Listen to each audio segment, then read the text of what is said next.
ಈಗ ನಮ್ಮ ಕಾರ್ಯಕ್ರಮದ ಕುರಿತು ಮಾತನಾಡುತ್ತಿದ್ದಾರೆ. ಪ್ರಭಾಷಣಕ್ಕೆ വേണ്ടി ബഹുമാനപ്പെട്ട അള്ളിക്കുട്ടി സഹോദരങ്ങളെ സാദരം ക്ഷണിച്ചിട്ടുള്ളത്. ഇടത് പ്രಕಟಣೆ. ಈ ಸಮ್ಮೇಳನ ನಗರದಲ್ಲಿ ಇಸ್ಮಾಯಿಲ್ ಸಖಾಫಿ ತೋಟಿಮುಖಂ, ಮೊಹಮ್ಮದ್ ರಾಮಂಡಲಿ ಇವರ ವಿಸಿಡಿ ಕ್ಯಾಸೆಟ್ ನಮ್ಮ ಸಮ್ಮೇಳನ ನಗರದಲ್ಲಿ ಲಭ್ಯವಿದೆ. ಎಲ್ಲರೂ ಕರೆಕ್ಟ್ಗೊಳಿಸಬೇಕಾಗಿ ವಿನಂತಿ.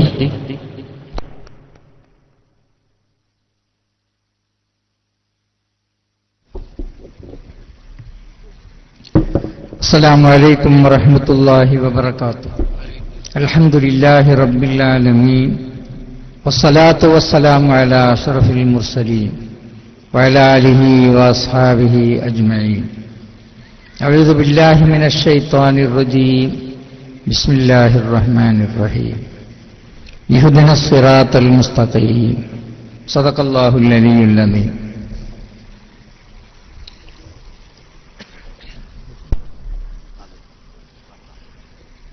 ഈ യോഗത്തിന്റെ അധ്യക്ഷൻ പണ്ഡിത ശ്രേഷ്ഠൻ ബഹുമാനപ്പെട്ട ഉസ്താദ്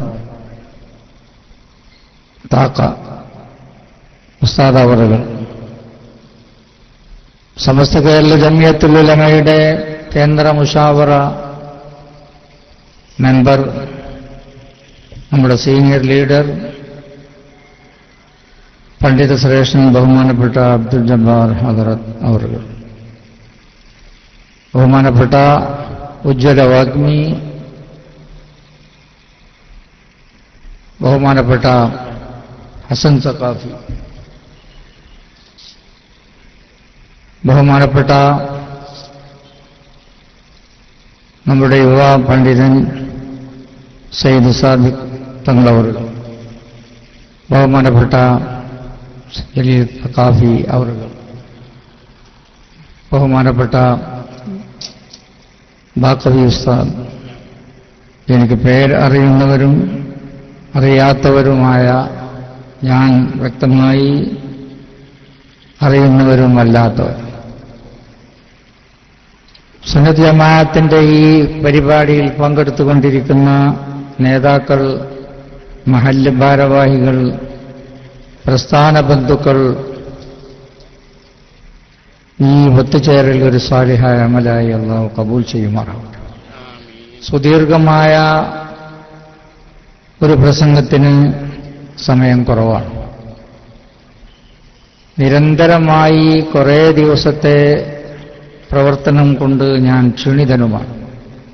രാവിലെ കോളേജിൽ ജാമിയിൽ കുറച്ച് ക്ലാസ് കഴിഞ്ഞതിന് ശേഷം മമ്പറും തങ്ങളുടെ അവിടെ ഒരു സിയാറത്ത് ചെയ്ത് നേരെ ഇവിടെ മംഗലാപുരത്തെത്തിയതാണ്.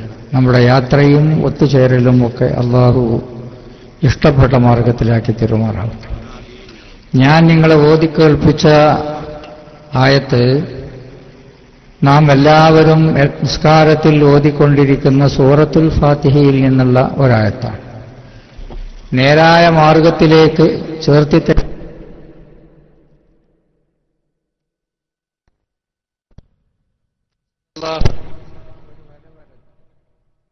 അതിനപ്പുറത്ത് കുറച്ച് ചെറിയ വരകൾ, അതിനിപ്പുറത്തും കുറച്ച് വരകൾ.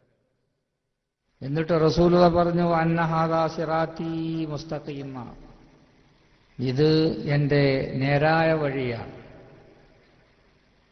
ഒരുപാട് വഴികൾ അപ്പുറത്തും ഇപ്പുറത്തൊക്കെ ഉണ്ട്. അതിനോടൊക്കെ നിങ്ങൾ പിന്തുടർന്നാൽ ഫതഫറഖ ബിക്കും, നിങ്ങളെല്ലാം ശിഥിലമായി പോകും, അത് നിങ്ങളുടെ നാശത്തിന് ഹേതുവാവും. അള്ളാഹു കാത്തുരക്ഷിക്കുമാറാവട്ടെ. നേരായ മാർഗം ഏതാണ് എന്ന് നമുക്ക് കാണിച്ചു തരാനായി പ്രവാചകന്മാരെ അള്ളാഹു അയച്ചു. 1.25 ലക്ഷം പ്രവാചകന്മാർ. ബഹുമാനപ്പെട്ട നബി സല്ലല്ലാഹു അലൈഹി വസല്ലമിനെ അവസാനത്തെ പ്രവാചകനായി അള്ളാഹു സുബ്ഹാനഹു വ തആല നിയോഗിച്ചു. ഒരുപാട് കാലം തങ്ങൾ ദീനീ ദഅവത്ത് നടത്തി. വഹീ ലഭിക്കുന്നതിന് മുമ്പ് 40 വർഷക്കാലം മക്കത്ത് താമസിച്ചു. ഒരു കുറ്റവും തങ്ങളിൽ നിന്നുണ്ടായില്ല. ചെറുദോഷവും ഉണ്ടായില്ല, വലിയ ദോഷവും ഉണ്ടായില്ല. റസൂലുള്ള മാത്രമല്ല, സകല അമ്പിയാക്കന്മാരുടെയും അവസ്ഥ ഇതാണ് എന്നാണ് മഹാന്മാർ രേഖപ്പെടുത്തിയിട്ടുള്ളത്. ഇസ്മത്തുൽ അംബിയ, അമ്പിയാക്കന്മാർക്ക് അല്ലാഹു സുബ്ഹാനഹു വ തആല ദോഷങ്ങൾ ചെയ്യാതിരിക്കാനുള്ള ഒരവസ്ഥയിൽ അവർ നിശ്ചയിച്ചു എന്ന് ചുരുക്കം. വളരെ വിശാലമായ ഹദീസിൽ ദലായിലുൽ നുബുവത്തിൽ തങ്ങളെ സംബന്ധിച്ച് പറയുന്നിടത്ത് 2 സംഭവം ഉദ്ധരിച്ചിട്ടുണ്ട്. ബുഖാരി ഇമാമും അത് ഉദ്ധരിച്ചിട്ടുണ്ട്. വളരെ ചെറുപ്പകാലത്ത് 25 വയസ്സാകുന്ന സന്ദർഭത്തിൽ തങ്ങൾക്ക് ഏറ്റവും വലിയൊരു അനുഭവം കഅബത്തിന്റെ പുനർനിർമ്മാണം നടത്തുമ്പോൾ അബ്ബാസ് റളിയല്ലാഹു അൻഹു പറഞ്ഞു, വോളണ്ടിയറി വർക്കർമാരായതുകൊണ്ട് പണിയായുധങ്ങളൊന്നും കൂടുതലില്ല. കല്ലേറ്റി കൊണ്ടുവരുമ്പോൾ ആ കല്ല് വെക്കുന്നതിൻ്റെ താഴെയായി നിന്റെ തുണി അയച്ചു വെച്ചാൽ അത് നിനക്ക് ക്ഷീണം വരാതെ മുറി പറ്റാതെ ഇരിക്കാൻ സാധിക്കും. അങ്ങനെ അബ്ബാസ് എന്നവരുടെ എളാപ്പയുടെ അഭിപ്രായപ്രകാരം തങ്ങൾ തുണി അയച്ച് തിരികെയാക്കി. അപ്പം തന്നെ തങ്ങൾ വീണു. എൻ്റെ വസ്ത്രം എന്ന് പറഞ്ഞു. ഫമാറുയ്യ ബഅദു ഉരിയാനൻ, അബ്ബാസ് എന്നവരും തങ്ങളും മാത്രമുണ്ടായിരുന്ന സദസ്സിൽ അതിന് പിന്നാലെ ഒരാളും ഉരിയാനായി വസ്ത്രമില്ലാതെ തങ്ങളെ കണ്ടില്ല. അല്ലാഹു കാത്തു നർത്തം. കളി കാണാൻ വേണ്ടി രണ്ടാമത്തെ ഒരു സംഭവം ബുഖാരിയിൽ പറഞ്ഞിട്ടുണ്ട്. കളി കാണാൻ തങ്ങളെ ആളുകൾ ക്ഷണിച്ചു കൊണ്ടുപോയി അവരടിയിലുണ്ടാകുന്ന ഒരു കളി. പക്ഷെ ആ കളി സ്ഥലത്തെത്തിയ ആ സന്ദർഭം തന്നെ ഷഫീഉനാ റസൂലുള്ളാഹി തങ്ങൾക്ക് അല്ലാഹു ഉറക്കം ഇട്ടുകൊടുത്തു. ഒരു സംഗതിയും തങ്ങൾ അറിഞ്ഞില്ല, കണ്ടില്ല. ഫമാ ഐഖലനി ഇല്ലാ ഹർറു ശംസ്, സൂര്യന്റെ ചൂട്, സൂര്യൻ ഉദിച്ച് ചൂടായപ്പോൾ അതുകൊണ്ട് മാത്രമാണ് ഞാൻ ഉണർന്നത് എന്നാ റസൂലുള്ളാഹി പറഞ്ഞു. കളി കാണാൻ പോയിട്ട് ഒരു കളിയും തങ്ങൾ കണ്ടില്ല. ഹറാമായ കളിയെന്നോ ഹലാലെന്നൊന്നും പറയാൻ പറ്റില്ല. കളി കാണുക എന്നുള്ളതിൽ നിന്ന് അല്ലാഹു തആല കാത്തു. ഇങ്ങനെ അമ്പിയാക്കന്മാരെ, എല്ലാ അമ്പിയാക്കന്മാരെയും അല്ലാഹു കാത്തിട്ടുണ്ട്. യൂസുഫ് നബി അലൈഹി ഇസ്ലാമിന്റെ ചെറുപ്പത്തിലും വലുപ്പത്തിലും ചെറുതും വലുതുമായ ഒരു ദോഷവും വരാതെ അല്ലാഹു കാത്തു സൂക്ഷിക്കുന്നവരാണ് അമ്പിയാക്കന്മാർ. വബിഹി അഖൂലു വകാന മദ്ഹബ വാലിദി റഫഅൻ ലിറുത്ബതിഹിം അനിൻ നുഖ്സാനി വല്ലശരിയു ഇമാമുനാ ലാകിന്നനാ ബിദാനു ഖാലിഫുഹു ബികുല്ലി ലിസാനി. അമ്പിയാക്കന്മാരടുക്കുന്ന ചെറുപ്പത്തിലും നുബുവത്തിനു മുമ്പും ശേഷവും ഒരു തെറ്റും ചെയ്യുകയില്ല എന്നതാണ് നമ്മുടെ അഹ്ലുസുന്നത്തി വൽ ജമാഅത്തിന്റെ അഭിപ്രായം എന്നാണ് പറയുന്നത്. അപ്പൊ ആ നിലക്ക് അല്ലാഹു തആല സംരക്ഷിച്ചു വന്നിട്ടുള്ള മനുഷ്യന്മാർ, അവരുടെ കൂടുണ്ടായിരുന്ന റസൂലുള്ളാഹിന്റെ കൂടുണ്ടായിരുന്ന 1,00,000 സഹാബിമാർ, 1,15,00,000 സഹാബിമാർ, ആ സഹാബിമാര് മദീനത്ത് നിൽക്കാൻ താല്പര്യപ്പെട്ടില്ല. എന്തുകൊണ്ട്? റസൂലുള്ളാഹിനെ വിട്ടേച്ചു പോയതല്ല, മദീനം ഇഷ്ടമില്ലാത്തത് കൊണ്ടല്ല. ഫല്യുബല്ലിഗി ഷാഹിദുൽ ഗായിബ്, ഇവിടെയുള്ളവർ ഇല്ലാത്തവർക്ക് ഈ മെസ്സേജ് എത്തിച്ചു കൊടുക്കണം. അതിന് പുറപ്പെട്ടവർ. മാലിക് ദീനാർ റളിയല്ലാഹു അൻഹു ഇവിടെ എത്തി. അദ്ദേഹത്തിന്റെ മുമ്പും നമ്മുടെ നാട്ടിൽ തമീമുദ്ദാരി വന്നിട്ടുണ്ടെന്നാണ് പറയുന്നത്. കാസർഗോഡല്ല, കോഴിക്കോട്.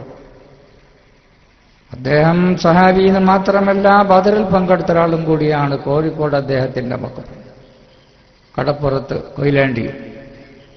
അപ്പുറത്തും ഇപ്പുറത്തും ലോകത്തിന്റെ ഏത് ഭാഗത്ത് നോക്കിയാലും സഹാബിമാർ. ഇവരാണ് നമുക്ക് ഈ മുസ്തഖീമായ വഴി ഇന്നതാണ് എന്ന് കാണിച്ചു തന്നത്. ആ വഴിയിൽ കൂടി പോരാനാണ്, അതിന്റെ പണിയാണ് നമ്മൾ എടുക്കുന്നത്. ആ നിലക്കുള്ള പൈതൃകം കാത്തു സൂക്ഷിക്കാനാണ് സുന്നിയോന സംഘം ആഹ്വാനം ചെയ്യുന്നത്. ഇത് സുന്നിയോന സംഘമോ അല്ലെങ്കിൽ സമസ്തയോ പറയുന്നതല്ല. സഹാബത്തിന്റെ കാലം തൊട്ട് ഇന്നുവരെ 15 നൂറ്റാണ്ട് കാലത്തെ പൈതൃകം. അതിന്റെ വലിയൊരു പരിപാടിയാണ് ഇപ്പോൾ കാസർഗോഡ് വെച്ച് നടക്കാൻ പോകുന്നത്. നിങ്ങളെ അതിലേക്ക് ക്ഷണിക്കുന്നു. എല്ലാവരും അതിൽ പങ്കെടുക്കണം.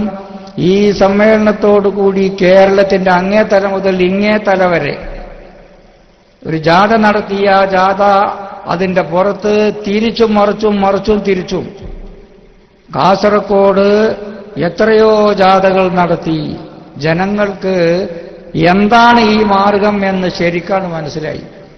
അങ്ങനെ മനസ്സിലാത്തക്ക നിലയിൽ തിരുവനന്തപുരം മുതൽ കാസർഗോഡ് വരെ, കാസർഗോഡിന്റെ ഉള്ളിൽ നിന്ന് ഒരു ജമിയത്തുൽ മുഅല്ലിമാണെങ്കിൽ, പിന്നെ സുന്നിയോന സംഘമാണെങ്കിൽ, പിന്നെ SKSF ആണെങ്കിൽ, അങ്ങനെ മാറി മാറി മാറി മറിച്ചൂർച്ച എന്ന് പറയും നമ്മളോട്. ഒരിക്കൽ കന്നൂട്ടുക, പിന്നെയും പൂട്ടുക, പിന്നെ ഊരുക, പിന്നെ രണ്ടാമത് മറിച്ചു.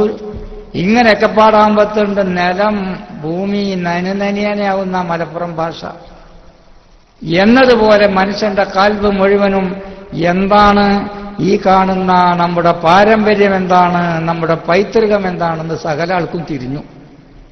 അതാ നമുക്ക് ഇനി വരാൻ പോണ യോഗം സമ്മേളനം വേറെ, ഇപ്പൊ സകല സ്ഥലത്തും പറഞ്ഞത് തിരിഞ്ഞു എന്നർത്ഥം.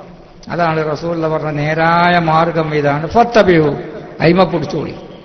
വലാ തത്തബിഹു സുബുല, വഴി അങ്ങോട്ടും ഇങ്ങോട്ടും ഒക്കെ ഉണ്ട്, അയിമ കൂടി പോണ്ട. അങ്ങനെ പോയാൽ നിങ്ങൾ ചിന്ന ഭിന്നമാകും. അള്ളാഹു കാത്തിരക്ഷിക്കുമാറാവട്ടെ. ഇത് കാണിച്ചു കൊടുക്കാനാ വരക്കൽ മുല്ലക്കോയത്തങ്ങൾ സംഘടന ഉണ്ടാക്കിയത് അനിവാര്യമായ ഘട്ടത്തിൽ. അതിനു മുമ്പ് നമ്മൾക്ക് സംഘടനന്റെ ആവശ്യമില്ല. സഹാബത്തിന്റെ മാതൃക അങ്ങനെ തുടർന്നു വരിക. അതിന്റെ ഇടയിൽ കൂടി ചില ആൾക്കാർ വില്ലഞ്ച് കളിച്ചു, വിലങ്ങിനോടിയപ്പോ ഒല തടുക്കാൻ ഞാൻ ഒറ്റക്ക് മതിയാവില്ല, സമസ്ത ഒരുപാട് പണ്ഡിതന്മാർ കൂടണം. അങ്ങനെ കുറെ പണ്ഡിതന്മാർ കൂടി, 40 പണ്ഡിതന്മാർ. അവര് തുടങ്ങി വെച്ചതാണ്. തുടങ്ങിയിട്ട് മദ്രസ ഉണ്ടാക്കി നോക്കിയിട്ട് ആ മദ്രസന്റെ പണി ഇതുവരെ അവസാനിച്ചിട്ടില്ലല്ലോ. കഴിഞ്ഞ യോഗത്തിലും മദ്രസ എത്ര അംഗീകരിച്ച്, ഓരോ യോഗത്തിലും വിദ്യാഭ്യാസ ബോർഡ് യോഗത്തിൽ 8, 10, 15, 20 മദ്രസകൾ. ഇപ്പൊ 9,400ഓളം മദ്രസകളായി. ഏറ്റവും കൂടുതൽ മുസ്ലിങ്ങളുള്ള ഇന്തോനേഷ്യയിൽ അവർക്കിത് ചെയ്യാൻ കഴിഞ്ഞില്ല. ഏറ്റവും ഇസ്ലാമിക പ്രവർത്തനമുണ്ടെന്ന് പറയപ്പെടുന്ന അറേബ്യ രാജ്യങ്ങളിൽ ഇത് ചെയ്യാൻ കഴിഞ്ഞു. അറബേതര ഇസ്ലാമിക രാജ്യങ്ങളിൽ ചെയ്യാൻ കഴിഞ്ഞില്ല. നമ്മുടെ നാട്ടിൽ നമ്മുടെ പണ്ഡിതന്മാരും ഉലമാക്കളും ഉമറാക്കളും രണ്ടു കൂട്ടരും കൂടിയിട്ട് അതിനൊക്കെ സംഘടനയില്ല നമുക്ക്. ഇതൊക്കെ ഒരാൾ ഇങ്ങനെ പോയാൽ, ഈ വലിയിൽ പോയാൽ അടുത്ത വലിയിൽ കൊടുക്കണം. സുന്നീവന സംഘത്തിന്റെ വലി കുടുങ്ങിയില്ലെങ്കിൽ ഫെഡറേഷന്റെ വലിയ കൂടും. അതിലെത്താത്ത ആൾക്കാരാണെങ്കിൽ, അതിൽ എത്താത്ത ആൾക്കാരാണെങ്കിൽ SKSF-ൽ കൂടണം. ഈ പ്രസ്ഥാനത്തിൽ നിന്ന് ഒരാളും ഒഴിഞ്ഞു പോകരുത് എന്ന നിലയിൽ നമുക്ക് എംപ്ലോയീസിന് സംഘടനയായി, യുവജനങ്ങൾക്ക് സംഘടനയായി, വിദ്യാർത്ഥികൾക്കായി, ഇനി എന്തൊക്കെ വേണ്ടത് ഇനി പറയത്തൊക്കെ ഉണ്ട്. പത്രങ്ങളായി, എത്ര പത്രങ്ങൾ, സുന്നിയഫ്കാറായി, അൽമുഅല്ലിമായി. ഇതിൽ മുഴുവനും പറയുന്നത് ഞാൻ ഈ പറഞ്ഞ ആയത്തിന്റെ ചുരുക്കം വിശദീകരിക്കൽ. ഹവാന്നഹാദാ സിറാത്തി, ഇതാണ് എന്റെ മോഡൽ.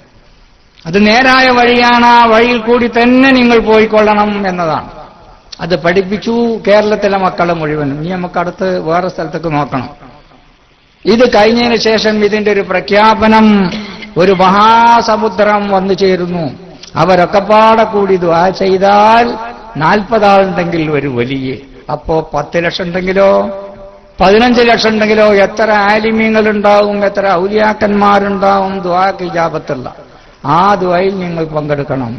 മുഅ്മിനീങ്ങളുടെ ദുആയിൽ പങ്കെടുക്കുക എന്നുള്ളത്, സാലിഹീങ്ങളുടെ ദുആയിൽ പങ്കെടുക്കുക എന്നുള്ളത് പരമപ്രധാനമായ കാര്യമാണ്. ഹജ്ജിന്റെ ലക്ഷ്യങ്ങളിൽ ഏറ്റവും പ്രധാനമായത് അതാണ്.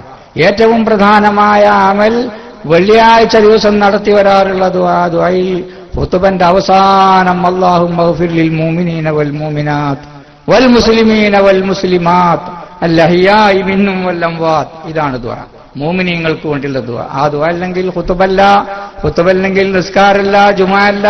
അത് ഏതാ മുഅ്മിനീങ്ങള്? കർണാടകയിലെ മുഅ്മിനോ, കാസർഗോഡ് മുഅ്മിനോ അല്ല, ലോകത്തുള്ള അമേരിക്കയിലുള്ള, റഷ്യയിലുള്ള, ജാപ്പാനിലുള്ള, മലേഷ്യയിലുള്ള, ഇന്തോനേഷ്യയിലുള്ള, ഇനി ഏതൊക്കെ രാജ്യങ്ങളാ, പടിഞ്ഞാറും തെക്കും കിഴക്കും വടക്കും ഹട്ടദിക്കിലുള്ള സകല മുഅ്മിനീങ്ങൾക്കും വേണ്ടിയുള്ള ദുആ.